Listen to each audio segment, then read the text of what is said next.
hoy al conferenciante que nos acompaña. Él es Fernando Prados Martínez. La conferencia de hoy, en principio, estaba programada para que la diera el profesor Manuel Vendala, pero no ha podido asistir, entonces Fernando nos ha hecho el favor, cosa que le agradecemos desde luego porque es un esfuerzo y así hay que agradecerlo y reconocerlo. Fernando es profesor titular de Arqueología en la Universidad de Alicante, aunque... ¿Se oye esto bien? Sí, ¿no?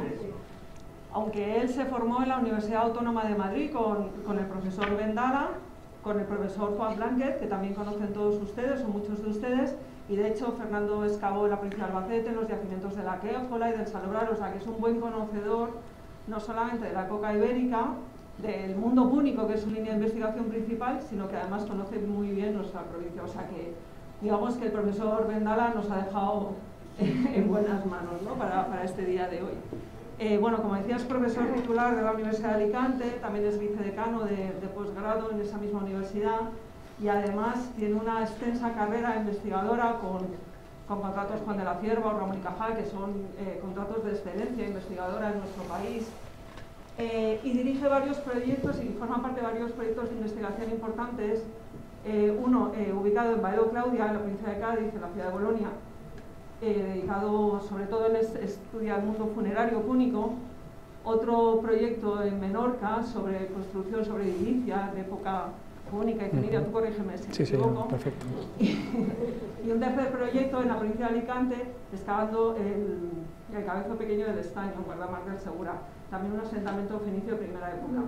Tiene una extensa bibliografía de publicaciones de congresos, de libros, de catálogos, de capítulos de libros, también ha comisariado exposiciones, ha participado en planes directores, es decir, que es una persona muy formada y la persona ideal para hablarnos hoy de este mundo de mestizaje que es el final de la época ibérica con los púnicos y los romanos. Así que con él les dejo y muchas gracias. Gracias, Blanca. Muchas gracias. Bueno, te mereces el aplauso.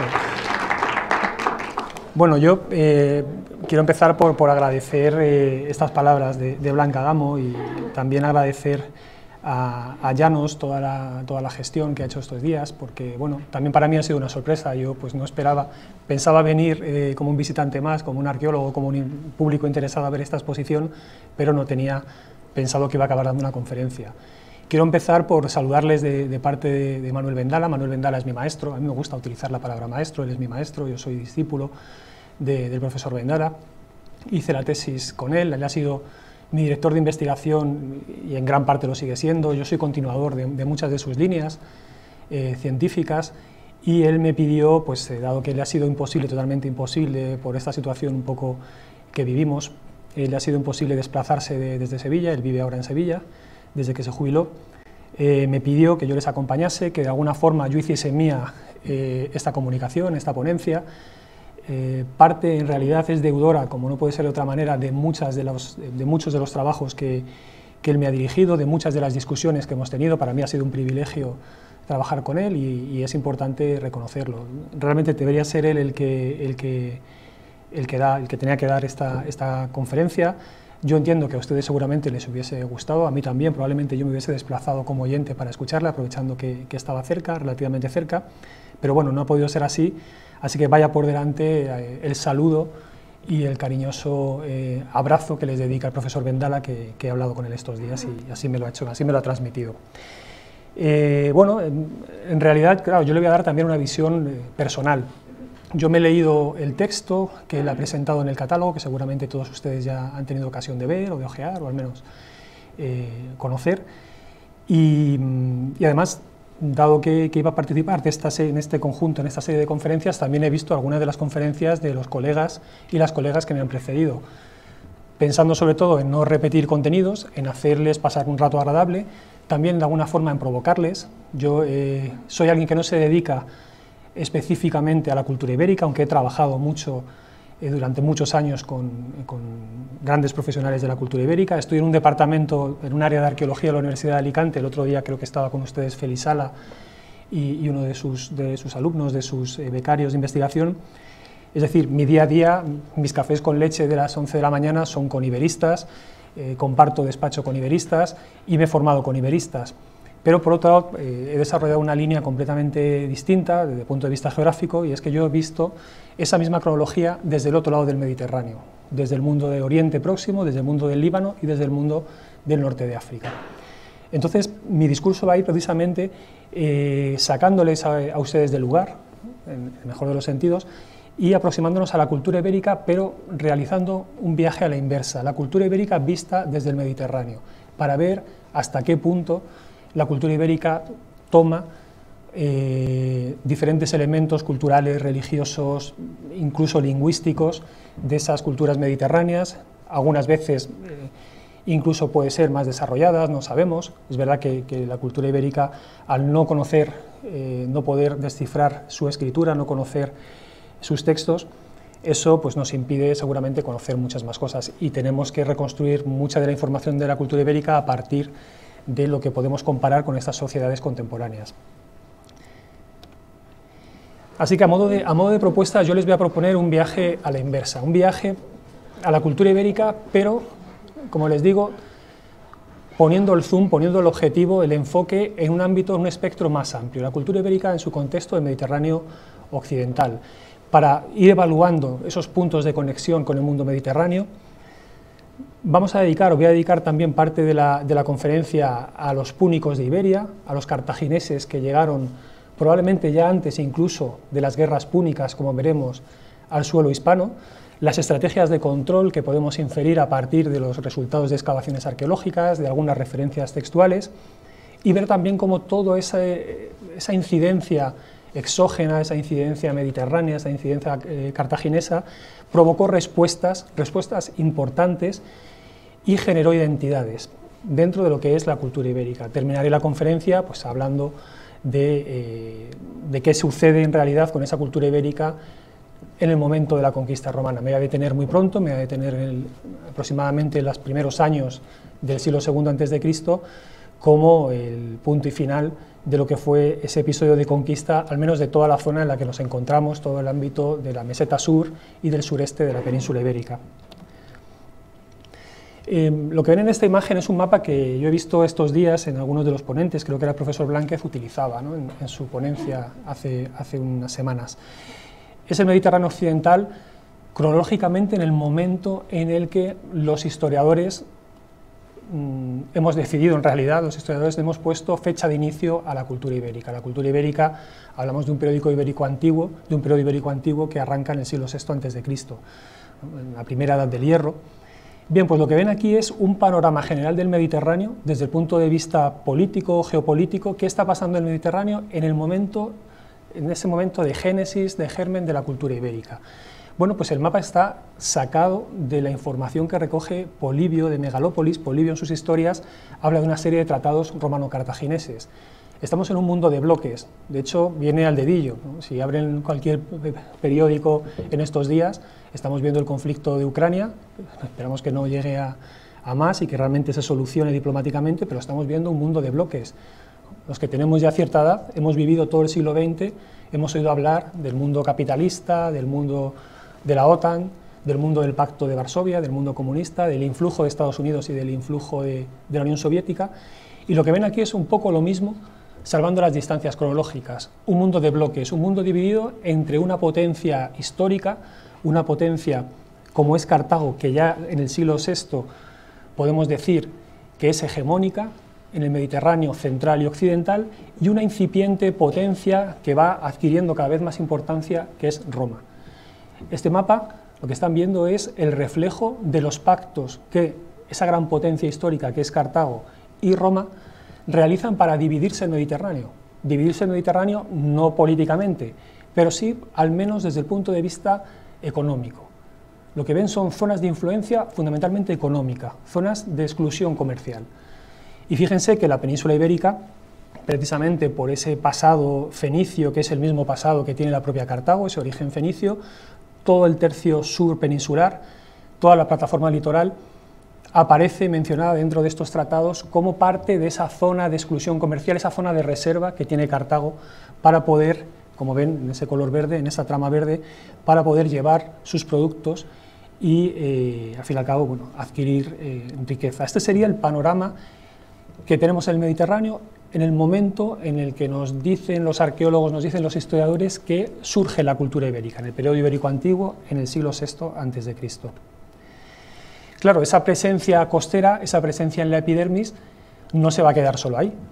Esa presencia de una cultura mediterránea con un enorme desarrollo técnico, tecnológico, que podemos vislumbrar, por ejemplo, en el mundo de la guerra, que podemos ver en el mundo de la arquitectura, que podemos ver en el mundo, por ejemplo, de la navegación, va a irradiar, va a penetrar hacia el interior, y esas flechas que les he puesto ahí, lo que se ha venido llamando por los historiadores, en realidad los historiadores tenemos que utilizar convencionalismos para entendernos, ¿no? Cuando siempre a los alumnos les pongo el ejemplo, ¿no? Cristóbal Colón se acostó siendo un hombre de la Edad Media, y el 13 de octubre de 1492 era un hombre moderno, simplemente porque los historiadores hemos utilizado la fecha del descubrimiento de América para hablar del mundo medieval o del mundo moderno, ¿no? Lo mismo sucede, por ejemplo, con la Revolución Francesa. Son convencionalismos, es decir, son simplemente criterios historiográficos que empleamos para entendernos. Bueno, decimos que en el periodo ibérico antiguo el impacto de ese mundo fenicio y púnico en la costa va a generar lo que se viene llamando el orientalizante, simplemente ese influjo cultural mediterráneo, oriental, que va a ser buena parte del germen o del génesis de la cultura ibérica. Eso va a explicar estas piezas que ustedes tienen aquí a pocos metros. Tenemos la gran suerte de estar en un estupendo museo, un museo arqueológico, yo creo que de los más importantes, sin duda uno de los más importantes para lo que es la protohistoria a escala, vamos a decir, internacional. Y aquí tiene algunas piezas que son referencia, piezas como puede ser el timiaterio de la Quéjola, que no sería extraño encontrar en una vitrina de un museo del sur de Italia, de un museo de Grecia, de un museo de Chipre, incluso de un museo de Egipto. Son piezas fantásticas, son piezas claramente de una, vamos a decir, de una cultura, de fórmulas artísticas que pueden ligarse al mundo fenicio y al mundo púnico, o los platos, las formas que aparecen realizadas ya con barros y en producciones ibéricas, imitando formas mediterráneas. Es decir, esa presencia y ese, vamos a decir, control, esa zona de exclusión, esa zona de influencia que aparece citada por Polibio, va a irradiar hacia el interior y va a generar este tipo de producciones y la asimilación también de estos mensajes iconográficos en las culturas del interior, culturas como puede ser el mundo ibérico en esta zona de Albacete. Este sería un mapa que también he visto en alguna de las ponencias, un mapa que solemos utilizar para hablar de la cultura ibérica ya en esos periodos plenos, en esos periodos centrales, ¿no? Donde se dan muchas de las piezas también pues, más conocidas, más espectaculares de la cultura ibérica, ese ibérico medio, ese ibérico pleno del siglo IV a.C., pero, como les digo, mi idea es partir de este mapa para verlo desde la distancia, para verlo desde fuera. Yo en esta conferencia no quiero hablarles de ibérico, ya han tenido unas cuantas conferencias estas semanas atrás sobre la cultura ibérica, pero sí quiero hablar de la conexión del mundo ibérico con este mundo fenicio-púnico, sobre todo con este mundo púnico. Fíjense que si yo, de nuevo, les proyecto un mapa y separo el zoom, pongo el foco en una imagen, en una escala de observación distinta, la cultura ibérica queda desdibujada. No es que quede desdibujada, no significa que la cultura ibérica sea eliminada como sujeto histórico, ni mucho menos. Simplemente es que queda, como ven, diluida en ese magma de esa política de bloques. En este caso, lo que están viendo, ya ven diferencias con el mapa que veíamos anteriormente, esto es un mapa del siglo III a.C., donde sobre todo lo que están viendo es que el mundo púnico se ha extendido más en la península ibérica y que Roma se ha extendido tanto por la península itálica como por las islas centromediterráneas. Evidentemente es un mapa posterior a la Primera Guerra Púnica que vencen los romanos a los cartagineses. Eso va a implicar que Cartago pierde Cerdeña y Sicilia, dos de las zonas más importantes, más ricas en el Mediterráneo central, y eso va a implicar directamente que Cartago vaya a dirigir sus esfuerzos políticos, estratégicos, económicos, hacia la península ibérica. Luego, la cultura ibérica va a ser protagonista, evidentemente, como van a ser pues, esas culturas que ven ahí citadas, mauritanas, númidas, púnicas, baleáricas, pero van a quedar inmersas dentro de esa política, vamos a decir, económica, púnica en el Mediterráneo occidental. Bien, una vez habiendo presentado un poco estos mapas y poniéndoles en situación sobre lo que vamos a ver, vamos a empezar ya a entrar en el detalle, ¿no? en el meollo de esta ponencia de hoy.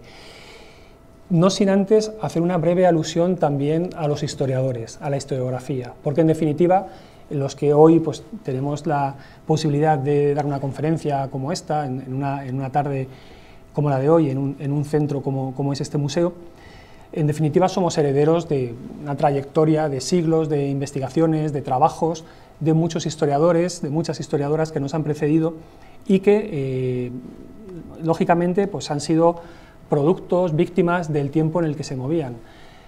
La cultura ibérica, para la cultura ibérica ha sido fundamental durante muchos años el estudio, el ejercicio, la vinculación con la cultura griega. De hecho, en este mismo museo, ahora lo hablábamos viendo la exposición con Blanca, es innegable la influencia griega en la cultura ibérica. Ya les digo que yo vengo a hablar del otro bando, vengo a hablar del bando cartaginés.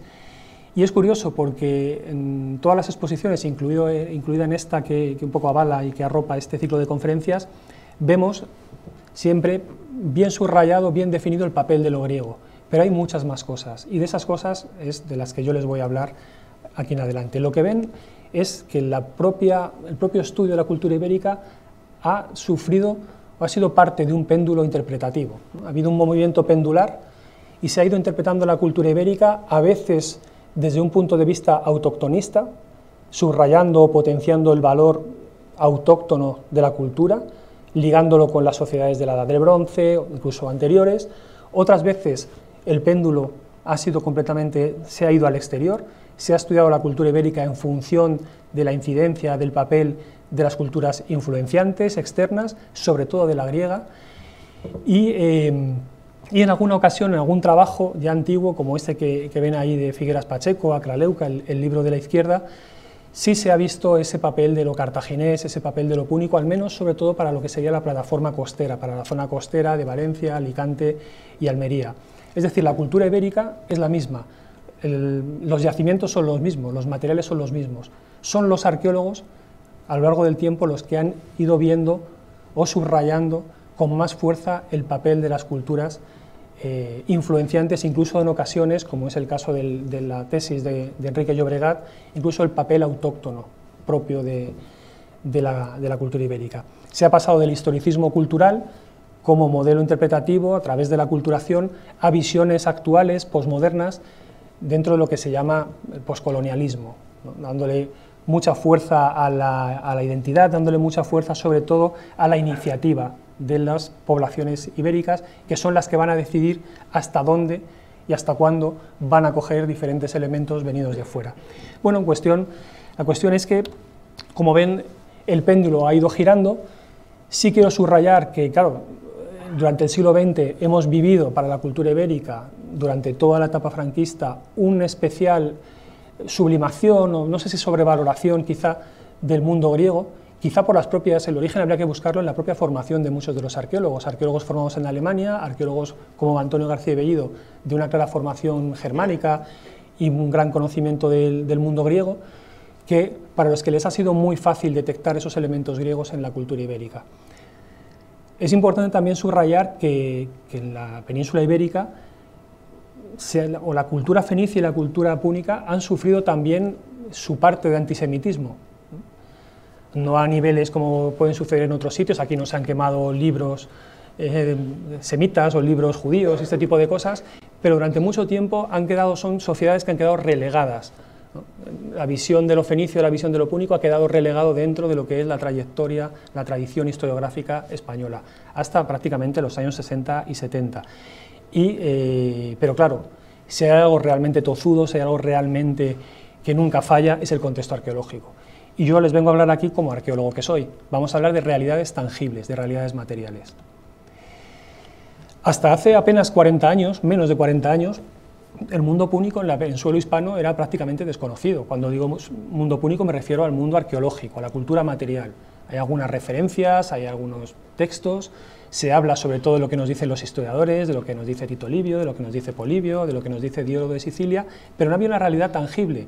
Era curioso, los historiadores nos hablaban nada más y nada menos de que la península ibérica fue un escenario del conflicto entre romanos y cartagineses, es decir, aquí hubo batallas, aquí hubo asedios, los cartagineses recorrieron estas tierras, pasaron por aquí, por donde nos encontramos, pero curiosamente no había un registro material.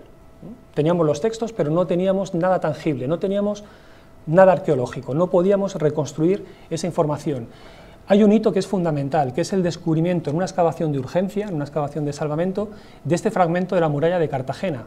Fíjense, en Cartagena, Cartadás, Cartagonova, la nueva Cartago, la ciudad, la capital de los cartagineses en Iberia, en la península ibérica, no había nada hasta 1987. Una ciudad de la que se conocían bastantes edificios, bastantes monumentos de época romana, pero apenas se sabía nada de la época púnica, nada desde el punto de vista material, hasta que se dio con este fragmento, con este lienzo de muralla, hoy magníficamente musealizado en el casco de Cartagena.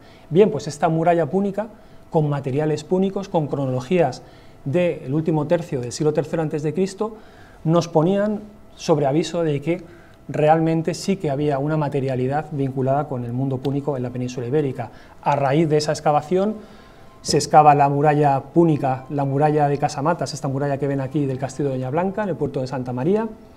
Se excava por Juan Blánquez y por otros la muralla púnica de Cartella, en San Roque, en Cádiz. Es decir, poco a poco íbamos rellenando el dossier documental. Ya no solo teníamos las referencias textuales, la arqueología nos estaba permitiendo tocar la realidad material de los cartagineses en Iberia.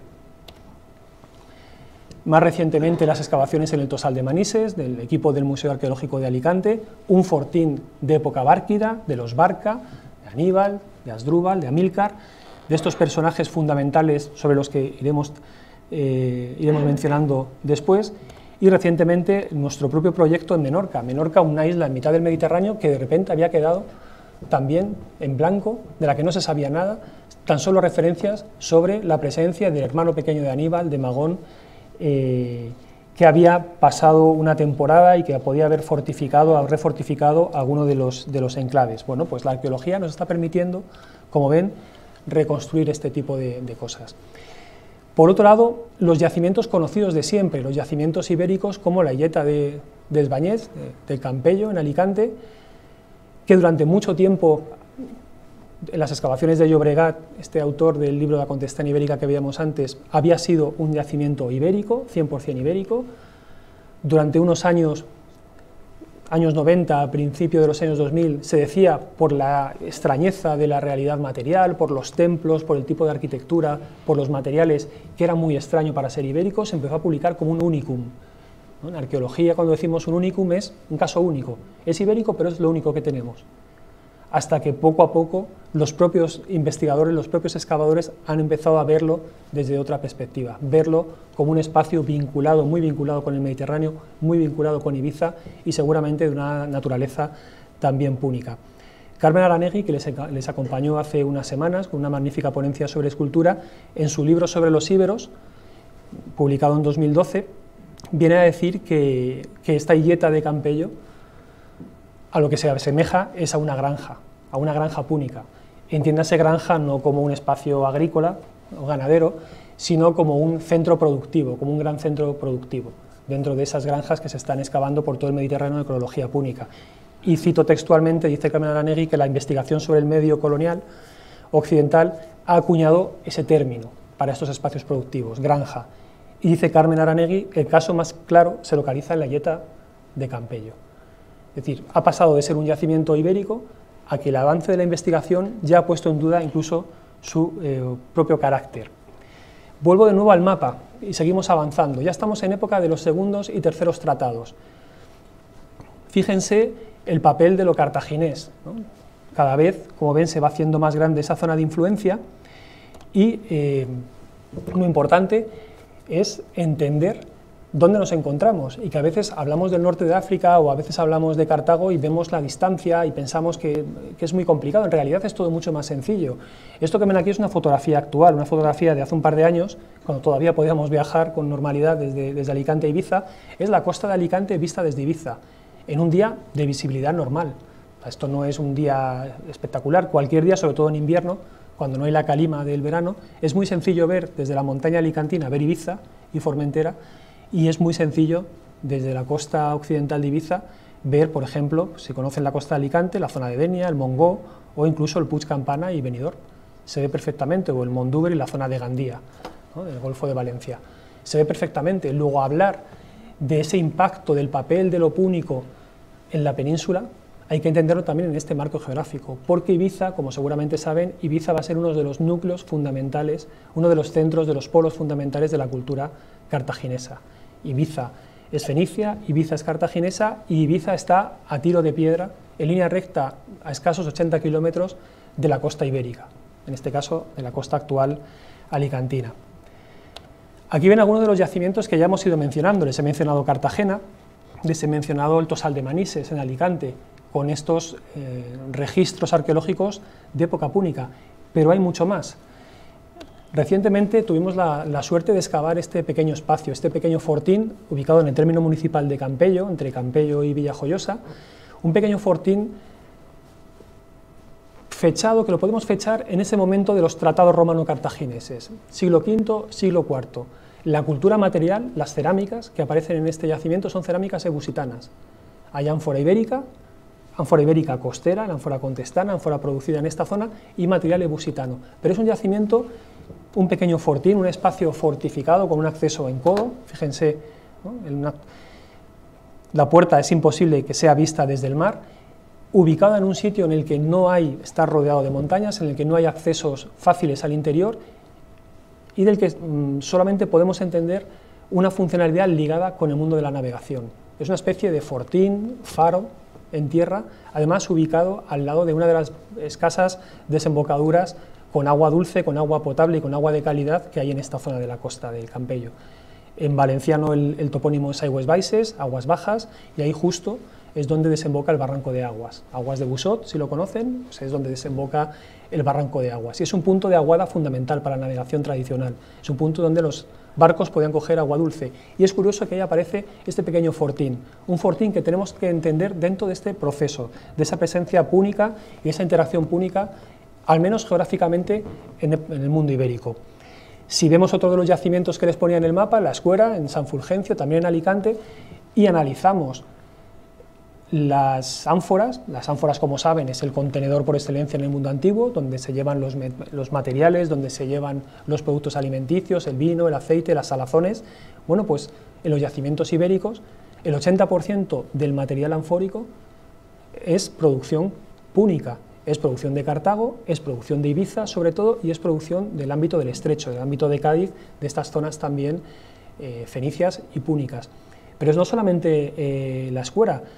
En otro de los enclaves de la costa, como es la Picola, es un yacimiento durante años leído por esa historiografía, vamos a llamarla filogriega, leído como un enclave portuario griego, resulta que el 85% de las ánforas son también púnicas, son también cartaginesas, y el material griego no llega ni al 1%, para que vean hasta qué punto tenemos que tener cuidado con este tipo de aseveraciones.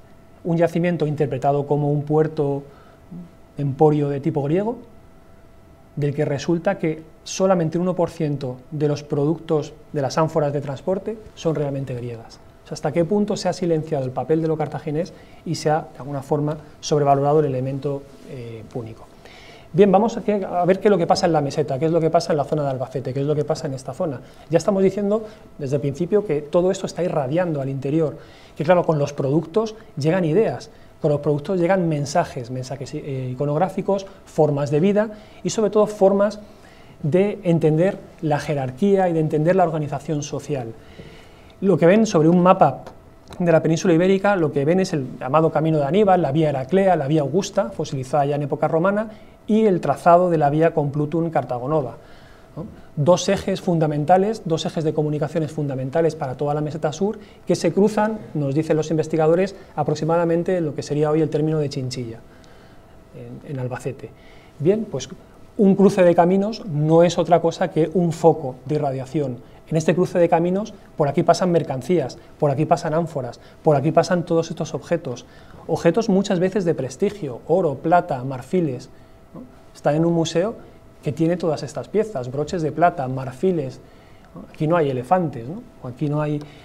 Son materiales importados, materiales de prestigio que van a ser recogidos por esas élites ibéricas, precisamente en esa conformación de lo que van a ser sus propias identidades. Pero es interesante ver que no nos tenemos que quedar en esa epidermis costera, sino que tenemos que ir un poquito al interior. Claro, otra de las preguntas es, ¿qué sucede en el interior? ¿Los cartagineses llegaron exclusivamente a partir de ese tercer tratado, a partir de la Segunda Guerra Púnica? En ese mapa que yo les ponía antes, cuando Roma conquista Sicilia y Cerdeña y se lo quita a los cartagineses, y hemos visto que Cartago va a tomar un papel y va a incidir en la conquista y en ese llamado imperialismo en la península ibérica, o podemos vislumbrar una presencia de cartagineses ya con anterioridad.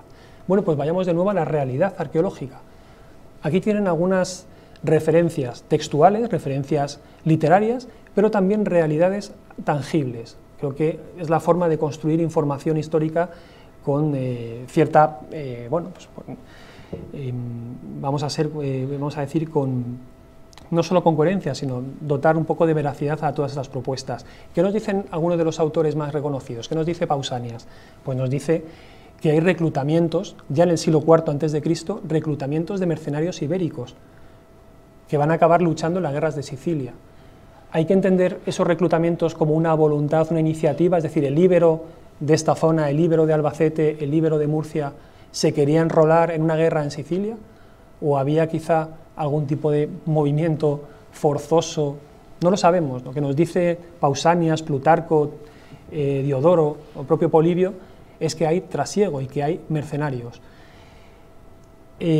Justino nos habla de que Cartago manda tropas para ayudar a Gadir, a Cádiz, en un conflicto interno contra sus vecinos, es decir, hay presencia militar.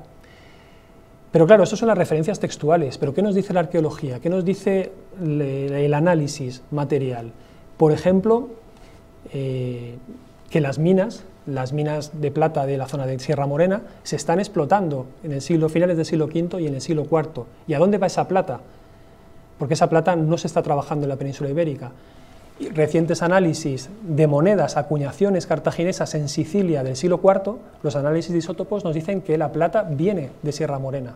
Está saliendo plata de la península ibérica, de las zonas íberas del interior, están recorriendo la provincia de Albacete, están saliendo por Murcia, están saliendo por Villaricos en Almería, y con esa plata se está acuñando moneda para pagar a mercenarios en las guerras de Sicilia. Son datos que tenemos que tener en cuenta. Pero además, en los últimos años, prospecciones de la Universidad de Sevilla han documentado campamentos militares, campamentos en el Valle del Guadalquivir, como el del Gandul, en Alcalá de Guadaira, con todos estos conjuntos, lotes de monedas, que se fechan en el siglo IV, que son anteriores. Aquí lo fácil sería, pues como hemos visto en el caso de las fortificaciones anteriores, bueno, lo fácil sería hablar de las guerras púnicas, porque cada vez tenemos más datos, pero es que incluso la investigación nos está llevando a ver que ya hay una presencia estable, púnica, en el siglo IV a.C. en la península ibérica. Es decir, la arqueología de alguna forma está ratificando lo que Polibio nos dice en esos tratados, en esa literatura que recogen los pactos entre Roma y Cartago, dividiéndose, ese bloque, salvando las distancias, ese bloque OTAN y ese bloque Pacto de Varsovia en el mundo antiguo. Es decir, la cultura ibérica es protagonista de todo esto, pero hay que entenderla en un marco un poco más amplio, situarla en un contexto histórico más amplio. Claro, tenemos muchos detalles, podemos ir al detalle más pequeño, de detalles pequeños a detalles muy grandes. Aquí tienen el bolsal del Pozo de la Nieve, de Torre-Uchea, de la necrópolis de Torre-Uchea, donde desde luego lo que nos dice esta magnífica pieza, esta cerámica griega, es que aquí está enterrado un púnico. Aparte de los numerales, aquí hay una inscripción que dice que esta es la tumba de un tal, bueno, tumba de Quitín, Catín, no sabemos cómo se leería, la tumba de KTN, Kabur, el prefijo KBR púnico es sepulcro, es la misma palabra, la misma raíz que se utiliza en el árabe, y que se utiliza en el castellano. La Maqbara es como saben, es el cementerio árabe. Para nosotros lo macabro es lo que está vinculado con el mundo de la muerte. Pues ese KBR, macabro, Maqbara, Kabur, es el término que alude a tumba, a sepulcro. Y es interesante ver que aquí, en Torre Uchea, en las proximidades de Yin, hay un púnico que muere y que se entierra con este vaso cerámico. Pero claro, cuando empezamos a ver objetos, resulta que lo que nos encontramos son muchos elementos iconográficamente reconocibles desde el punto de vista cartaginés, ¿no? Faltaría un póster que dijese, bueno, la cultura ibérica y lo griego, pero vamos a hacer un póster de la cultura ibérica y lo púnico, porque aquí podemos reconocer muchas cosas. Relieve de Marchena, este vaso lo acabamos de ver en la exposición, ¿no? Esta tinaja de Zama, también aquí en Albacete, o el famoso broche de plata del Amarejo. Como ven, son mensajes iconográficos exactamente los mismos, que aparecen en la cultura púnica y que se reflejan en el mundo ibérico, Elche de la Sierra, Montemolín, ya en la provincia de Sevilla, es decir, cultura nativa, cultura autóctona, cultura ibérica en la península ibérica, que recoge esos mensajes iconográficos de la religión y del mundo, muchas veces del mundo del más allá cartaginés. Aquí es muy sencillo, ¿no? Esta pieza, lo comentábamos ahora, Blanca Gamo y yo, esta pieza es magnífica, ¿no? Me decía Blanca que es una de las piezas que más salen del Museo de Albacete, que más se prestan para las exposiciones, porque es una pieza excelsa. Es precisamente lo que centra la conferencia que yo les estoy dando, un señor ibérico, absolutamente ibérico en sus formas, en su postura, en su forma de vestir, que está sujetando un caballo parado con una palmera, que es el mensaje iconográfico de lo cartaginés, es la mezcla de lo ibérico y de lo claramente cartaginés en un yacimiento, nada casual, un yacimiento que se está abandonando a finales del siglo III, como es el Amarejo, es decir, en el momento en el que Roma vence a Cartago. En ese momento se abandona este yacimiento y se depositan estos materiales. Fíjense en la iconografía del león y de la palmera de este vaso de Zama, también de Yin, exactamente lo mismo que aparecen en estas monedas del siglo IV acuñadas en Cartago. El íbero, porque la tinaja es ibérica, el barro es ibérico y la pintura es ibérica, pero el íbero que está dibujando este mensaje, que está plasmando este mensaje iconográfico, seguramente tiene una de estas piezas delante. Porque, bueno, no creo que fuera frecuente encontrar leones por aquí, ¿no? Por esta zona, pero es interesante ver cómo se capta ese mensaje que tiene lecturas ligadas al mundo de la muerte, de la inmortalidad, del más allá. El león es un animal sagrado y es un animal, además, que está relacionado siempre con el mundo del más allá. Un vaso, además, que aparece en una necrópolis. Más detalles, tenía que evidentemente cerrar la conferencia en una hora, podría tenerles muchos más ejemplos, pero les he traído algunos de los que yo considero más importantes. Otro es el de los elementos de pesado, ¿no? Las pesas, los sistemas de pesado que aparecen en los poblados ibéricos. Resulta que si cogemos estas piezas, las ponemos en una balanza, nos dan exactamente los patrones del sistema métrico, no el sistema métrico decimal nuestro, sino el sistema métrico cartaginés. Es decir, los íberos están intercambiando y están pesando conforme a un sistema de medidas que es el del séquel, el patrón púnico. Y eso es muy interesante, porque podemos hablar como lanzó esa pregunta, de un patrón púnico incluso ligado al comercio exterior. Ya no solamente es que tengamos las ánforas, es que tenemos incluso los sistemas de medida de pesaje. Luego, algo tan importante como es la religión. Podemos ser más o menos conservadores, pero si en algo las sociedades somos conservadoras, es en el ámbito de la religión.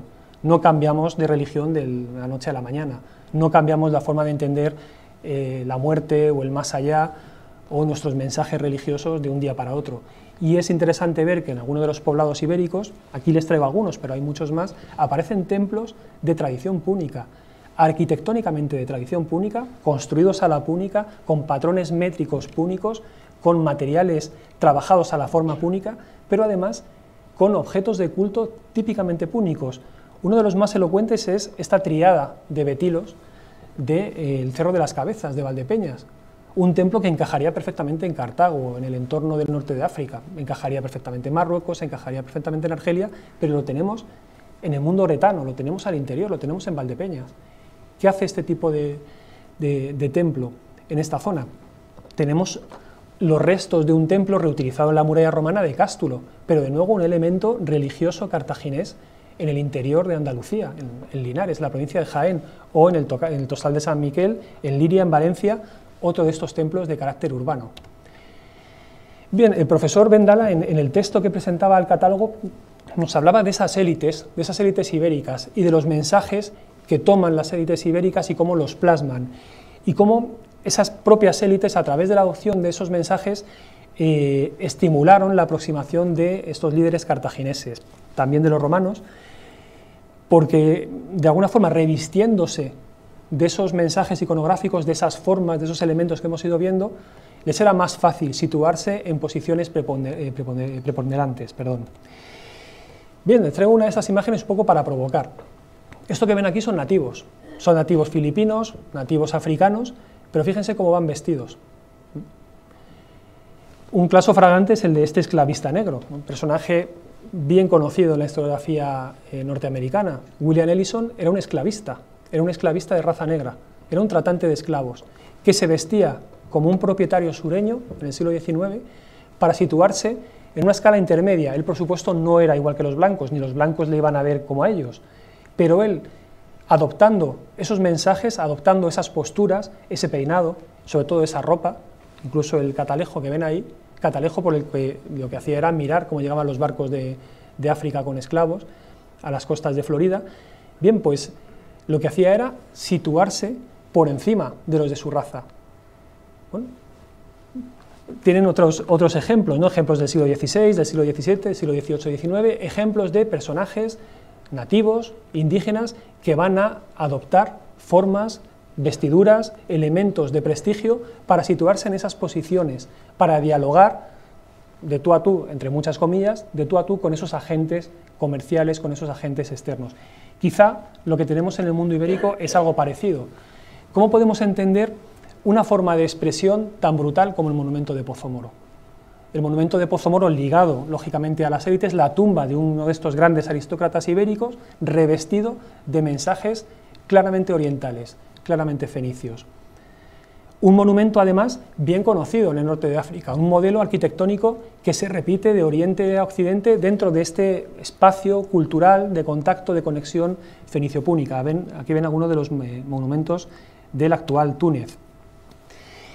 Y aquí vuelvo sobre el péndulo interpretativo. Fíjense qué interesante. Si ponemos en un mapa todos los restos arquitectónicos de estos monumentos turriformes, de esos monumentos con estas cornisas, con esos elementos arquitectónicos como Pozo Moro, resulta que no tenemos ninguno de ellos al norte de la actual ciudad de Valencia.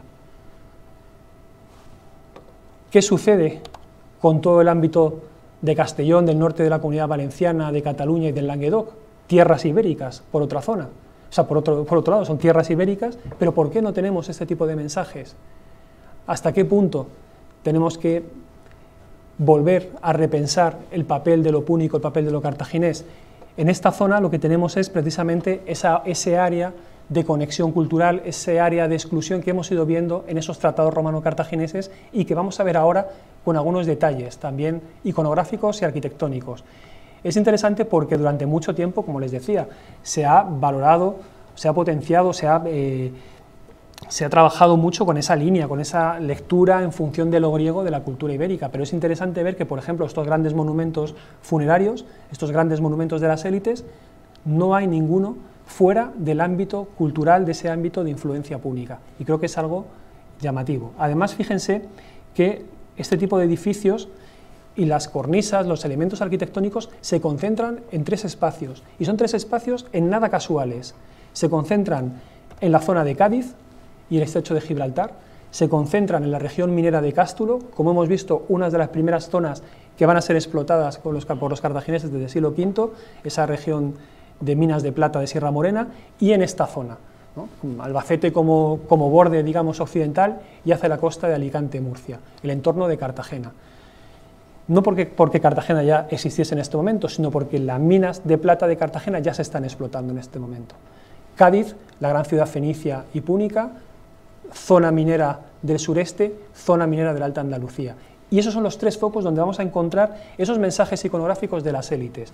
Algunas excavaciones recientes también de nuestro equipo, en la Silla del Papa, en el entorno de Bailo Claudia, en Tarifa, monumentos con esta misma estructura que el monumento de Pozo Moro, con estas cornisas llamadas de gola o gola egipcia, tan características y tan bien conocidas.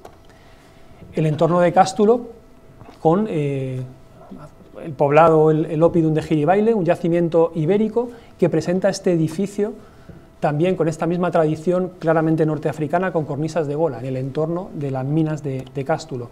Y el foco del sureste, el ámbito de la Alcudia de Elche o el entorno de Guardamar, Monforte del Cid, con más cornisas. Podríamos haber puesto algunas de las que se conocen en la provincia de Albacete. No tenía imágenes buenas de capuchinos o de bogarra. Aquí está mi compañero Arturo García, que conoce muy bien ese tipo de cornisas, pero podríamos haber ilustrado también con algunas fotos de Albacete. Bueno, aquí tienen uno de los edificios más característicos de la cultura ibérica, que es el llamado Pilar Estela, como el de Capuchinos, aquí en Albacete, en Caudete. Un modelo arquitectónico bien conocido y un modelo además original, pero un modelo en el que podemos ver, si podemos ver elementos griegos, también podemos ver elementos cartagineses, y yo les voy a enseñar algunos.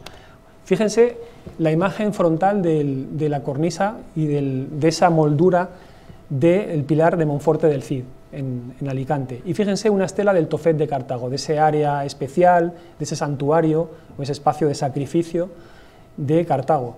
Prácticamente lo que tenemos es el mismo modelo, la misma cornisa de gola, con el mismo baquetón, incluso esos bordes reentrantes, estas molduras reentrantes.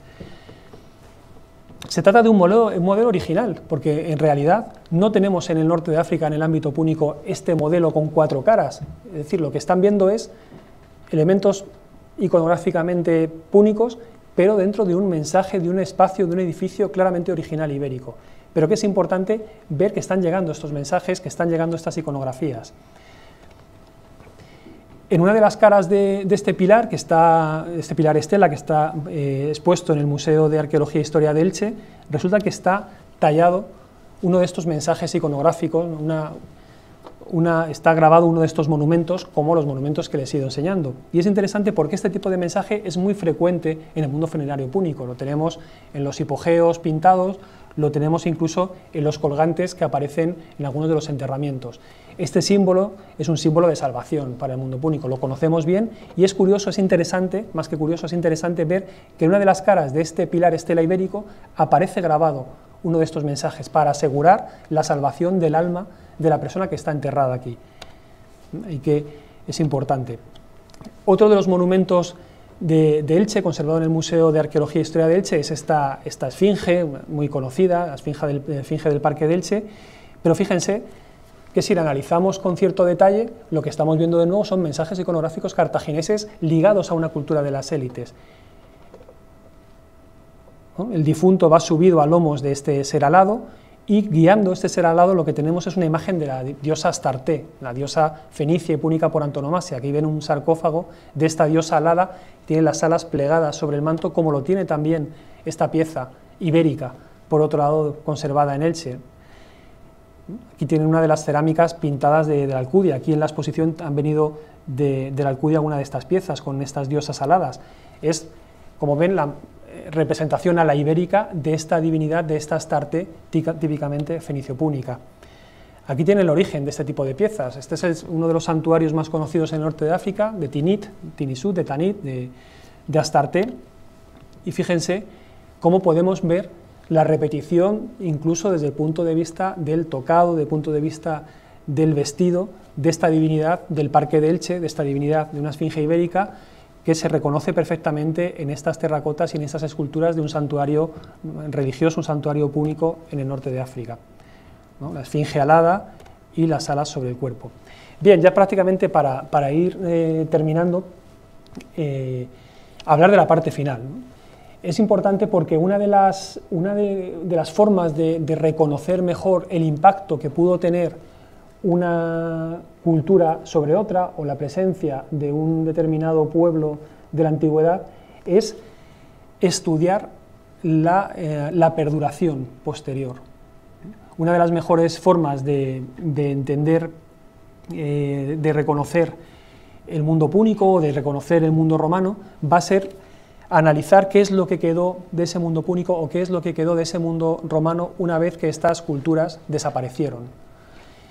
Bien, pues yo también les propongo para terminar este tipo de ejercicios. Aquí ven un mapa del final de la conquista. Ya Roma ha vencido a Cartago, Roma ha tomado Cartagena, Cartago Nova, ha expulsado lo que quedaba de las tropas cartaginesas, estamos a finales del siglo III, principios del siglo II, y va a arrancar ese proceso de conquista romana, ese proceso que va a desembocar en uno de los periodos pues, más interesantes, más espectaculares de nuestra historia, ¿no? Que es la romanización y la conquista de Hispania y bueno, todo lo que va a ser con posterioridad toda la historia romana en nuestro país. Pero claro, esta victoria romana va a tener una serie de consecuencias sobre la cultura ibérica, que es interesante verlas también. Qué curioso que la derrota definitiva de Cartago por parte de los romanos va a suponer, en algunos casos, movimientos o va a suponer en algunos casos vacíos de poder y se va a poder observar cómo se tambalea la cultura ibérica en muchas de las zonas, como si ese vacío de poder, como si realmente ese área de influencia económica, cultural, que hemos ido viendo a través de los tratados, a través de la iconografía, a través de los mensajes de las élites, cómo al desaparecer Cartago vamos a observar una serie de años con esos momentos, vamos a decir, de crisis. Lo primero que se detecta en esta zona, en la meseta sur-sureste y en la costa murciana alicantina, es un vacío de poder que va a desembocar en el abandono de muchos poblados, por ejemplo el Amarejo, citábamos antes, Omeca, Coimbra, en la provincia de Alicante, la Serreta de Alcoy, algunos de los ópida, de los yacimientos fortificados más importantes, más imponentes, ibéricos, se van a abandonar. Es curioso. Algunos van a sufrir destrucciones violentas, el caso de la Serreta, algunos vamos a tener niveles de incendio. O sea, se va a detectar que las guerras púnicas inciden sobre los poblados ibéricos, pero en otras ocasiones lo que vamos a tener va a ser directamente abandonos. El poblado se deja de habitar para siempre. Es curioso porque, claro, esto va a ir en paralelo a la concentración de población en grandes ciudades, ¿no? El caso del Tolmo de Minateda o de Iliqui, ¿no? de la Alcudia de Elche. Los escipiones, los que van a liderar este primer momento de conquista, de alguna forma lo que van a hacer va a ser seguir las políticas que habían seguido los Barca, ¿no? De pactos de fides, pactos de amicitia, con esos régulos hispanos. Tenemos muchas referencias, sobre todo de Tito Livio. El profesor Vendala en este texto es interesante porque recoge una referencia de Polibio que me parece que viene muy bien en este momento. Roma, dice Polibio, Roma no despojó de su trono a ningún rey antiguo, es decir, ningún rey ibérico, sino, de hecho, habían entronizado algunos reyezuelos, se habían hecho prosperar a monarcas ampliándole sus dominios. Son fórmulas que las conocemos perfectamente en el mundo moderno. A mí siempre que hablo de estas cosas se me viene a la mente la conquista de México por Hernán Cortés. ¿A alguien se le ocurre que Hernán Cortés, con su escasa tropa, fue capaz de derrotar al Imperio Mexica? ¿Qué hizo Hernán Cortés? Y lo tenemos en las referencias. La suerte que para época moderna tenemos textos, tenemos muchas referencias escritas. Lo que hizo fue pactar. Algunos poblados y algunos espacios indígenas fueron arrasados por Hernán Cortés y por los españoles, pero otros lo que hicieron fue precisamente pactar, ¿no? Hernán Cortés se sienta con Moctezuma, pacta con Moctezuma. Bueno, pues lo que tenemos con los escipiones es exactamente eso mismo. Los escipiones afirman que han convertido en reyes reconocidos algunos de estos monarcas, de estas élites ibéricas, de estos personajes disfrazados que yo les ponía antes, que en realidad eran reyezuelos insignificantes, ¿no? Esto es lo que nos dice Polibio. Y es muy interesante porque Roma, al igual que Cartago había hecho antes, y esto lo vimos en la conferencia del otro día de Héctor Uroz sobre Lezuza, sobre Libisosa, Roma va a generar identidades. El impacto de Roma va a generar identidades que se van a reflejar en manifestaciones también simbólicas, como las que hemos ido viendo para época púnica. Yo les he traído estos mensajes iconográficos porque me parecía importante que dentro de este ciclo de conferencia se viese también ese papel de lo púnico, esa incidencia especial de lo púnico, y como Roma, pues al igual que Cartago, creo que esto es curioso, ¿no? A veces yo me planteo, como una reflexión casi final, me planteo hasta qué punto se silencia lo que viene del mundo del norte de África o lo que viene de Oriente. Es interesante, cuando llega a Roma, todos aceptamos, historiadores, público en general, todos aceptamos que Roma lo cambia todo, que todo se latiniza, que todo se modifica. el papel de lo griego se sublima, pero ¿por qué se silencia lo fenicio o por qué no se estudia de la misma manera o no se le da el mismo valor, la misma fuerza, por ejemplo, a lo cartaginés, a lo púnico? Cuando vemos que está ahí, que tiene también un papel y que va a generar, como va a generar Roma después, va a generar también identidades propias en la cultura ibérica. Y ya para terminar, vuelvo con el segundo tratado romano-cartaginés y les invito a todos ustedes a una reflexión final. Fíjense las zonas descritas por Polibio, que estaban bajo control de Cartago. Ahí ven esa nube verde, esa trama verde, y hasta dónde llega en la península ibérica. Y esto es muy interesante porque cuando vemos un mapa de la primera conquista romana, lo que vemos es que la primera división territorial de la conquista romana en Iberia, curiosamente, se corresponde con esa misma zona que había tenido ese control, no sé si político, pero sí un control cultural, económico, cartaginés. Y además, con la frontera en un sitio para nada casual, ¿no? En el entorno del pago de Cástulo, en el entorno de esa región minera entre Almería y Granada-Jaén.